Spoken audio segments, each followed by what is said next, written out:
Let's go. You're about to experience action like you've never heard it before. Action sports, celebrities, badasses, and massive interviews. All coming to you from the Polaris Razor Studio. This is Jim Beaver's Project Action, exclusively on Podcast One. Welcome to Project Action on Podcast One, coming at you from the Polaris Razor Studios. I am your host, Jim Beaver, and we got one hell of a good show today. I've got Hurricane Nita Strauss. She is calling in, one of the raddest female guitarists of all time. Probably one of the raddest guitarists of all time, period. But Nita Strauss, she is on the show today.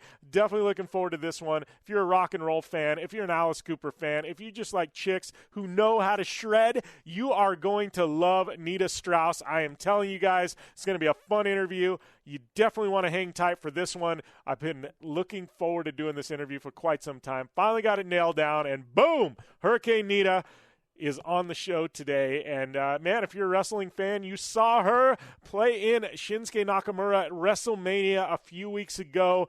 She is here on Project Action. We're talking about everything that she's got going in her career right now, including her Kickstarter to launch her solo album, which is happening. She's like over 500% filled on her Kickstarter, but there's still some rad perks, and you guys can definitely get in on that. But Hurricane Nita, she is on the show today. Thank you guys for joining me, Jim Beaver. If you want to follow me on social media, it is at Jim Beaver 15, Facebook, Instagram, Twitter, and it's facebook.com/groups/ at Jim Beaver 15. Website, downanddirtyshow.com. So all those good, plugs out of the way. Thank you for tuning in to Project Action. Make sure and go over there and hit the subscribe button on iTunes if you haven't already. And please use that rating button there, 1 through 5 stars. I won't tell you how to rate me, but you want to give me 1, whatever. You want to give me 5, high five to you. But, please leave a rating or review. If you do that, leave your Twitter, Instagram, at username in the body of the review. When I see it, I will follow you back on social media. My promise to you. You can also check out my other show, the Down and Dirty Radio Show. It's my motorsports show. Drops online Tuesdays, Wednesdays in national syndication. It's available at downanddirtyshow.com or on iTunes. Do the same thing. Subscribe over there to that as well. Lots of fun stuff happening over there. A little bit different audience and a little bit different interviews that we do, but tons of fun. Thank you guys for the support of all my shenanigans. But, man, it's a fun one today. Hurricane Nita, she's going to be on the show. I got to give a plug, though. A couple of weeks ago, I raced with my good friend Dak Shepard, the actor, and my good friend Jolene Van Vliet. We shredded the Polaris Razor Star Car at the 2018 UTV World Championships. We dropped our video. We got a full-length one coming next week. We got our 1-minute teaser video on Instagram, Facebook, Twitter. Check it out. Make sure and share it. Love it. Like it. Much appreciated if you do. And, man, I can't wait to get the full one out there. But thank you guys who have already shared it and loved it and liked it and all that other good stuff. But it's pretty rad, man. You can see Dak Shepard shredding some Polaris Razors. Not much better than that. But we're going to get to this Hurricane Nita interview here shortly. But before we do, I got to tell you about some of our amazing partners here in on Project Action. First one is our good friends at True Car. You know what? Here's some useful car tips you might not be aware of. You know, a coffee filter and a little bit of olive oil can clean your interior. I didn't know that, but I do now. Removing excess weight from your car will improve gas mileage. Why do you think race cars are made out of carbon fiber? And you can take your key fob, put it to your chin to increase its range. That's weird, right? Dude, that's super weird. You seen those guys in the parking lot putting it up on their chin? I have, but now I know why. Well, here's another tip you might not know about. TrueCar also helps people get used cars. That's right. TrueCar isn't just for buying new cars. With their certified dealer network and nationwide inventory of nearly 1 million cars, you'll enjoy real pricing on actual inventory and a simpler buying experience, whether you buy new or used. And with TrueCar, you can see what other people in your area paid, so you'll know if you're getting a good deal before you buy. And you know what? You're also more likely to enjoy a faster buying process experience by connecting with TrueCar certified dealers. So when you're ready to buy a new or used car, check out TrueCar. Enjoy a more confident car buying experience. Some features not available in all states. Another one of our partners over here is our good friends at Geico, and everybody's got a to-do list. Mine, send emails, send invoices, pay bills, conference calls. I got to go and pick up my daughter. I got to pick up some milk. I've got to go get groceries, pay bills. We've got to-do lists, right? Well, here's an idea. Let's save hundreds of dollars on car insurance to your to-do list. And the good thing is you're not going to have to go anywhere, drop off anything, or pick anything up. All you have to do, go to geico.com, and in 15 minutes, that's you listening, could be saving 15% or more on car insurance. Extra money in your pocket? I like it. I'm sure you do too. Just may be the most rewarding thing that you do today. And you know what? It is time for the NFL Draft again. And if you're looking for expert breakdown of each team's needs, top draft picks, and insider information, we have a show here at Podcast One Sports with Ross Tucker called Ross Tucker's Football Podcast. Ross played in the NFL for 7 years and is currently a broadcaster and writer. It's a fantastic show. Ross has great insight and access. So download the Ross Tucker Football Podcast only at Podcast One and Apple Podcasts. And remember to rate and review. We always want to hear your feedback. And speaking of feedback, I can't wait to hear your feedback on social media after I drop this amazing interview with one of the raddest musicians on the planet, Hurricane Nita Strauss, coming right at you. I'd like to welcome my guest this week to Project Action on Podcast One, Nita Strauss, who, I got to say, you're having one hell of a 2018. Welcome to the show. Thank you so much. Thank you for having me on. So, talking about 2018, first things first, we got to talk a little bit about WrestleMania. We're going to get into your career. We're going to talk about your Kickstarter, your solo album, Alice Cooper. We got a lot to talk about today, but I'm a big wrestling fan, massive wrestling fan. I was watching WrestleMania, and when a total shocker to me, I see you come out. And how did this all get put together with Shinsuke Nakamura? I know I've read a bit, like you've become a wrestling fan, but how did this get put together? Because that's massive. Yeah, it was a dream come true for me. I'm a big wrestling fan too, and to get to play at WrestleMania, it was just it's so hard to find words. I've been doing a lot of press and stuff, and I'm still searching for the right words to describe how amazing it was.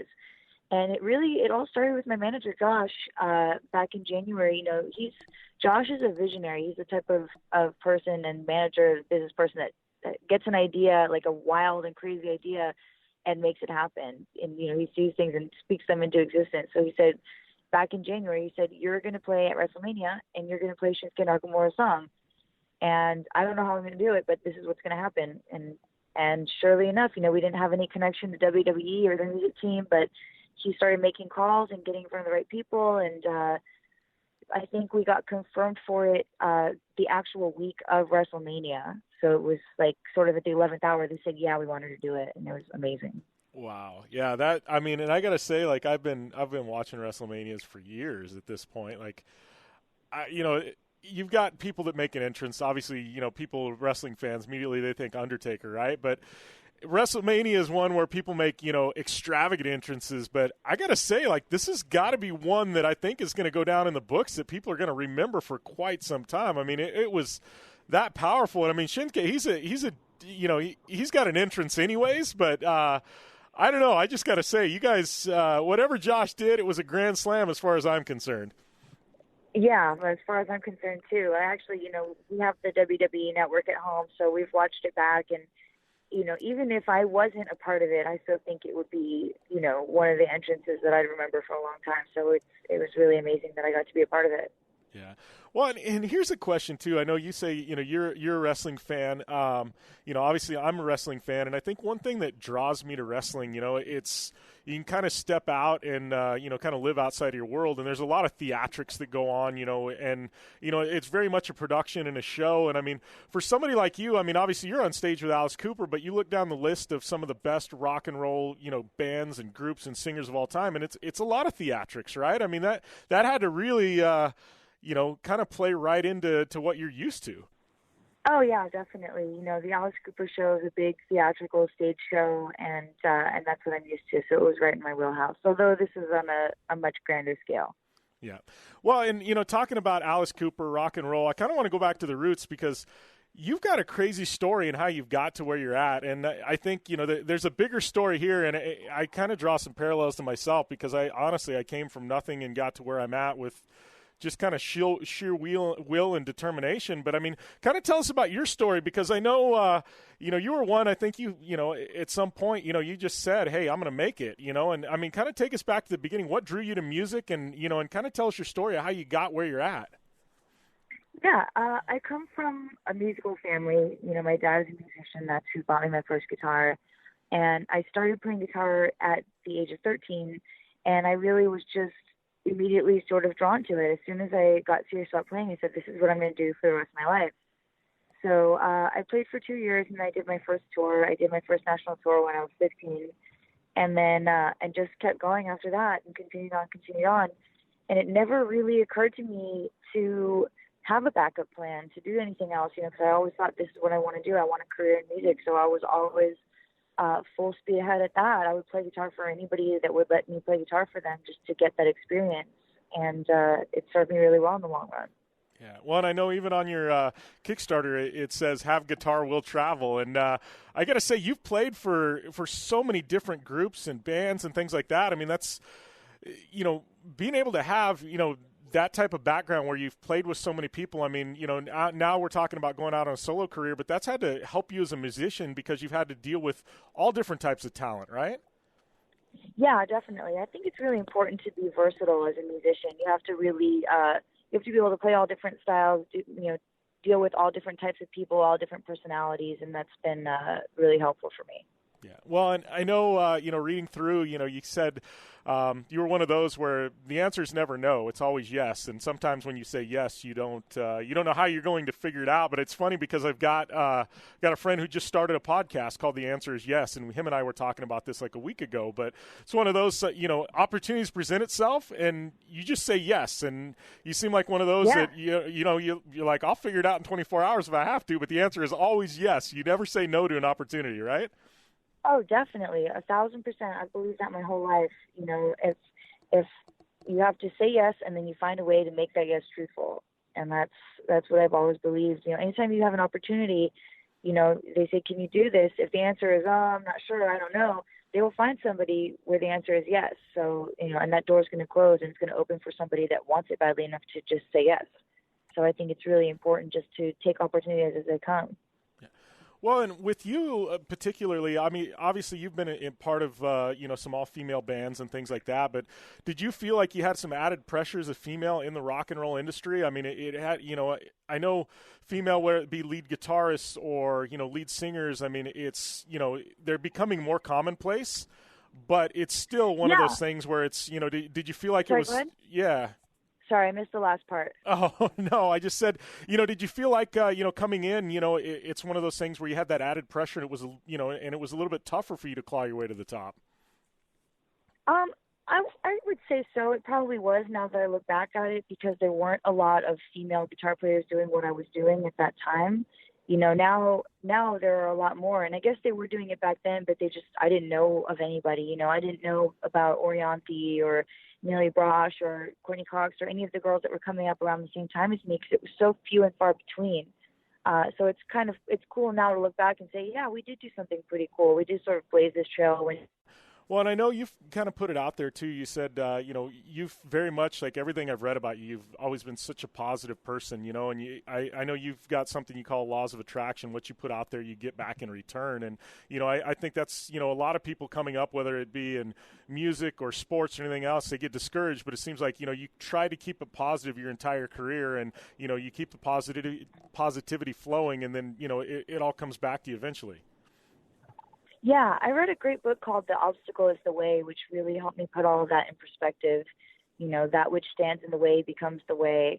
And that is, it really helped me to keep that positivity and keep that perspective, because everything that you go through in your life shapes you into who you are as a person. So all of those obstacles, all those trials, everything that I went through, in my career has helped me to get to where I am now. Well, and speaking of where you're at now, I mean, we got to talk about Alice Cooper, because that's a big deal. I mean, Alice Cooper, I mean, I grew up listening to his music. I still listen to his music. I mean, how did that opportunity present itself? And I know, moving in there, you had some pretty big shoes to fill, just stepping into that position. But, how did that all happen and get put together? And, and obviously things have clicked. You've been there for quite a while. But how did that opportunity present itself? Well, I always say that luck is what happens when preparation meets opportunity. You can't be lucky if you're not ready when that door opens. It's kind of like what we were talking about before, saying yes to the opportunities. You also have to be prepared and, be practiced up and be able to, jump into a new situation at a moment's notice. So I was touring with a band called Femme Fatale, and we played on the Monsters of Rock cruise. We played this tiny little show to, 150 people in the lounge on a cruise ship. And there were a bunch of other bands on that cruise, and one of the bands was a band called Winger. And Kip Winger from that band used to play with Alice Cooper, so he came and he saw our show, and I guess something about the performance must have stuck out to him, because when he got wind that Alice Cooper was looking for a female guitar player for his band, he was kind enough to recommend me. Nice. And so, how was that, meeting Alice the first time and, trying out? How does an audition for something like that work? It's funny. I first met Shep Gordon, who has been Alice's manager from basically day one, almost 50 years. I think he's been managing Alice. And Bob, who produced Welcome to My Nightmare, along with, a bunch of Alice's other music and Kiss and a bunch of other incredible albums. So I met with Shep and Bob Ezrin first, and then they had me do some video auditions. And I actually didn't meet Alice himself until I was already in the band. Oh, wow. Yeah. Well, and working alongside somebody like that, I mean, at this point, you're pretty established. But, Alice, as far as I'm concerned, the guy is absolute legend status. What have you been able to take away from a guy like that, the past few years of your career? Because I'm one of those, you can always learn something from somebody, right? There's always something you can take away. But, I mean, stepping into that position with a guy like this who's been on tour for, years and, he's legend status. I mean, what have you been able to take away from, through your relationship and being in the band with Alice? I learned something new from Alice and his camp all the time. So many lessons that I've taken away in the last 4 years playing with him. But I would say the biggest lesson is how grateful he is to be where he's at. Not many artists can have a career that like when I think about it, it's almost, I think it's 50 years or almost 50 years that he's been doing what he does. And, he's one of those people that never takes that for granted. He appreciates it. He appreciates the fans that got him there, to a point where he will put the fans first before anybody, which is what we should all do. It's what everybody should do. But he treats everyone with respect. He treats everybody like a rock star. When he does his meet and greets, it's not just a quick, rush through the assembly line and take a picture. He sits and talks to everybody and listens to everybody's story. And, the level of humility and gratitude that he has at his level, somebody that is at, like you said, legend status like him could act however they want, and for him to be as humble and cool as he is, that's a great lesson for all of us. Yeah, well, and I think, just speaking from careers, I mean, that's probably what lent itself to his longevity. I mean, those fans keep coming back for more shows and more shows. He's never got a problem putting people in the seats because, they all have that personal, I don't want to say attraction, but that personal pull. They feel like, hey, we're friends with this guy. I met him and he was nice and he spent an extra 30 seconds with me. And, I think that's something that we can all take from our careers, right? You get that personal relationship with people. Yeah, definitely. It's so funny, when I've played with a lot of different bands and I've played a lot of shows in my life, and I've never seen a crowd as diverse as Alice Cooper's crowd. Like, we literally have 3 or 4 generations at every single show. There are 2-year-olds with their face painted like Alice, to 10, 11-year-olds, to teenagers, to millennials like my age, 20s and 30s, to their parents, parents, to literally like people in wheelchairs and walkers that have been listening to Alice since the 1960s. And it's just absolutely amazing to see such a cross-section of rock fans and see them all united by this music, this common music that, we all love so much. Yeah. Well, we got to kind of switch gears a bit, but I know we got to talk about your Kickstarter because that's part of the reason why we're having you on. But I got to say, I don't know that you need much help on your Kickstarter. I was just looking at that, and I'm like, man, you guys are you're over 500% filled. I know I went on there, and I know you've got a new guitar coming out that we'll talk about in a second, and I was like, man, that'd be rad to have one of those hanging on the wall of the studio. And then I'm like, oh, man, they all got plucked up. Like, you are slaying that Kickstarter. Wow. Yeah, the Kickstarter was amazing, and I was really hesitant to do it. And again, I have to give 100% of the credit to my manager Josh, who had told me this is the way to do it. I'm telling you, no record label is going to support you like the fans will. And I said, I don't know, I'm a player playing someone else's music, so I didn't know what the response was going to be like, and the response was so overwhelmingly awesome that we got the funding we hit our 30-day goal in 2 hours, and then we doubled it by the end of that day, and then we tripled it the next day. And that really kind of gave me a wake-up call to say, okay, people really want to hear this. And, it's not because I'm Alice Cooper's guitar player. It's not because I used to play Iron Maiden songs. It's not because I've played with an artist they like. People want to hear what I'm going to do. And that was huge validation for me. So at this point, it's actually just a really fun pre-order system for me. It's been steadily moving along since those first few days, and I think it's moving so fast and still gaining momentum because people find it's, first of all, people like to be involved. People like to support artists and be involved in the ground floor, and also it's just a cool way to get some cool perks about it. How else are you going to have one of my guitars that's signed on the wall before it's in stores? There's one perk where I'll wear your band t-shirt or your podcast t-shirt or your clothing brand shirt on stage with Alice. There's one where you come and have pizza with me at my favorite pizza place in LA. And, we tried to make it really fun. Of course there's you can pre-order the album, you can do a digital download of vinyl or just a hard copy of the record. But I also want to do some really cool stuff. So I think we definitely accomplished that. Yeah, well, and that's got to, one, having this feedback, it's got to make you feel awesome. Like, hey, I can stand on my own 2 feet as an artist. And you knew that before, but it's like, like now you've got the validation. But two, like, a lot of people go, oh, we'll drop $15 on a Kickstarter because we're going to get the album, and $15-$20. But when you get people start signing up for $1,000 and $2,000 and $5,000, perks, like that's some serious validation, Nita. It is, and I do not take a second of it for granted.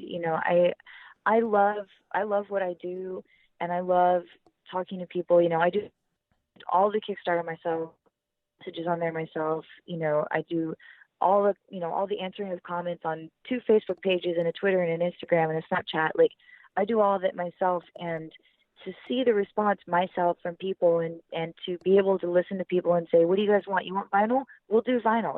This is a way for me to give back as much as it is for people to support me. So it's been really, really fun. Yeah. Well, and it's, it's that interaction with the fans too. Because they're always chiming in on Instagram and things like that. And, you feel like you're growing closer to your fan base, right? Because you're, and they love it because you're giving them back what they want, hey, we want vinyl. And you're like, all right, I'll give you vinyl. And it's got to, that connection with your fans through all this has had to really been, something kind of cool.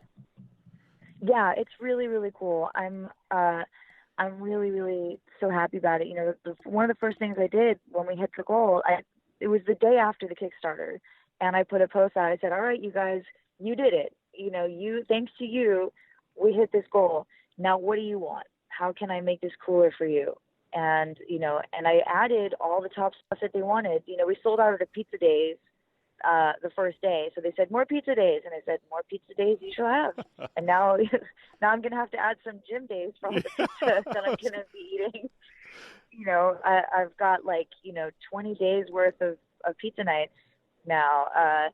And they wanted, another big thing was vinyl. I didn't, I'm not really a vinyl listener myself. So I'm glad that I put the word out there to the people, and they said vinyl. And I was able to say, all right, here we go. We're adding vinyl. And it was it's just really, really cool. Yeah. Well, and I know one of the perks we're going to talk about, your brand new signature Ibanez guitar. Obviously, you've been with Ibanez for, 10-plus years now? But your signature guitar, one, just having one, for a fan, that's a big deal. But this is going to be like day one as it hits market. I mean, this is, tell us how this whole signature guitar got put together. I mean, that's something pretty legit for a musician. I mean, a lot of musicians are signed, but to have your own signature guitar, that's amazing. It is. It is really incredible. I am so honored. And, I've been an Ibanez fan all my life, and all my heroes are Ibanez players. So to be the first female on the Ibanez roster to get a signature guitar, a production one in stores that people will be able to buy at a Guitar Center or Musician's Friend or Sweetwater, or any music store around the world, that is a really huge honor.